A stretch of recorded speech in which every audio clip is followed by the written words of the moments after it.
నగరంలోని KBR orthopaedic ఆసుపత్రికి మోకాలి నొప్పితో వెళ్లిన రామగిరి దేశమ్మ చికిత్స సమయంలో ఇంజెక్షన్ ఇచ్చిన వెంటనే తీవ్ర అస్వస్థతకు గురై మృతి చెందింది. ఇంజెక్షన్ ఇచ్చిన 15 నిమిషాల్లోనే పల్స్ రేట్ పడిపోవడంతో వేరే ఆసుపత్రికి తరలించారని, వైద్యుల నిర్లక్ష్యం వల్లే ఈ ఘోరం జరిగిందని కుటుంబ సభ్యులు ఆరోపిస్తున్నారు. అసలు ఏం జరిగిందో చెప్పకుండా మృతదేహాన్ని తొందరగా తరలించడంపై అనుమానాలు వ్యక్తం చేస్తూ ఘటనపై సమగ్ర విచారణ జరిపి చర్యలు తీసుకోవాలని వారు డిమాండ్ చేస్తున్నారు.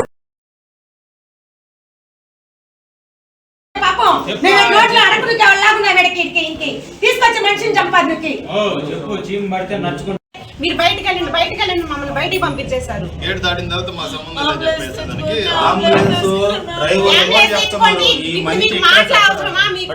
మాటలు అవసరమా, మనిషి అవసరమా, తీసుకెళ్ళండి అంబులెన్స్ మాట్లాడుకోండి. ఇదే చెప్పారు సార్ ఆయన.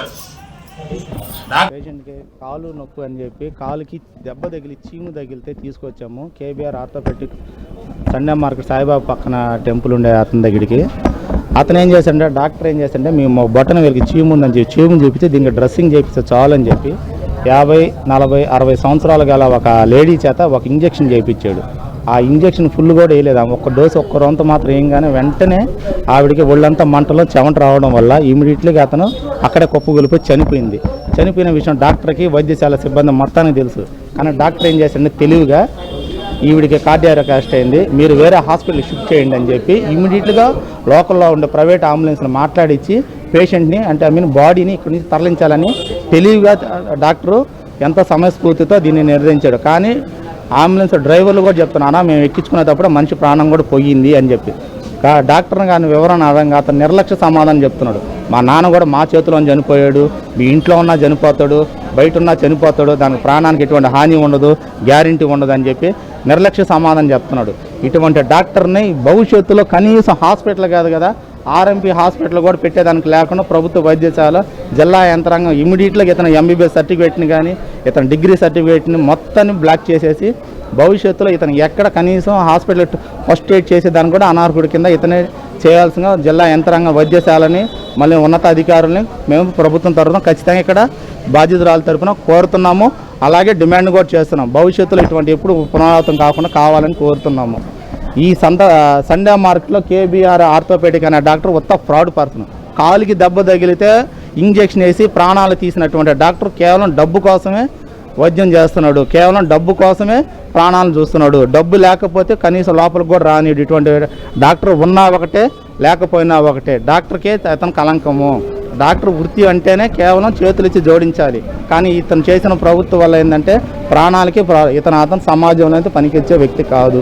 ఖచ్చితంగా ఇతని మీద ప్రభుత్వం యాక్షన్ తీసుకోవాలి, ఖచ్చితంగా యాక్షన్ తీసుకోవాలి. అతను ఎంబీబీఎస్ ఎక్కడ చదివాడు, డిగ్రీ ఎక్కడ చదివాడు, ఇతను ఎంతమంది చేశాడు ట్రీట్మెంట్ మాకు మొత్తం ఖచ్చితంగా మీడియాకి వదలాల్సిందిగా మేము ప్రభుత్వం యంత్రాంగానే వైద్యశాలను కూడా ఖచ్చితంగా కోరుతున్నాము. మా అభ్యర్థన ఖచ్చితంగా డివిఓ మేడం గారు ఖచ్చితంగా స్వీకరిస్తారని మనస్ఫూర్తిగా కోరుకుంటున్నామండి. అది 2:30కి వచ్చాము సార్ అక్కడికి.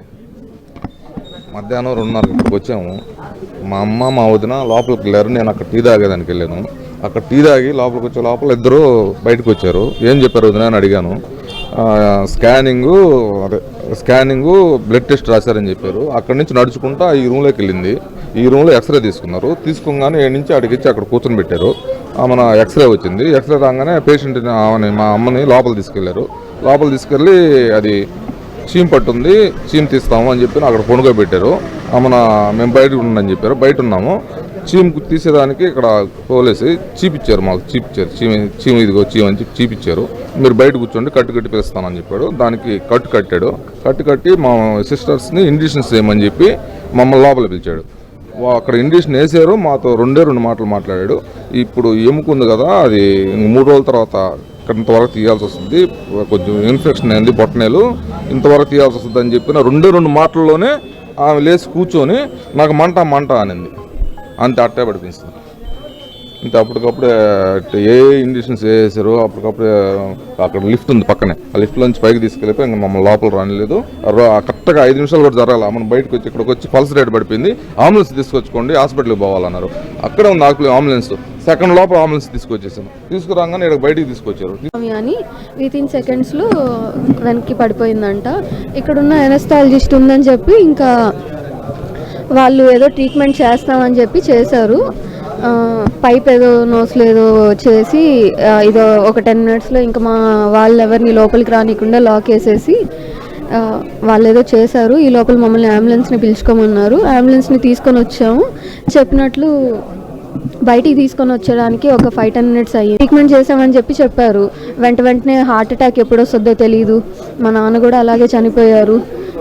మీకు కూడా ఎప్పుడైనా అలాంటి సిచ్యువేషన్ వస్తే తెలుస్తుంది, నేను ఇప్పుడు చెప్పినా మీరు అర్థం చేసుకోవట్లేదు అని కొద్దిగా అబ్యూజింగ్ లాంగ్వేజ్ కూడా యూజ్ చేశారు. ఎంత రెస్పెక్ట్ ఇచ్చి మాట్లాడినా కూడా సర్టెన్ పాయింట్లో ఆయన యాంగర్ తెచ్చుకొని కొద్దిగా గట్టిగానే అరిచి మాట్లాడతాం అలా చెప్తా ఉన్నారు. మేము అడిగాము ఇట్లా అని, మీరు చదువుకున్న అర్థం చేసుకోలేదు అది ఇది అన్నారు.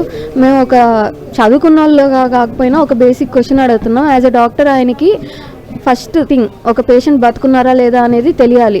ఆ పేషెంట్ ఇక్కడ చనిపోయారనేది వాళ్ళు ఎందుకు చెప్పలేదో మాకు సమాధానం కావాలి అంతే.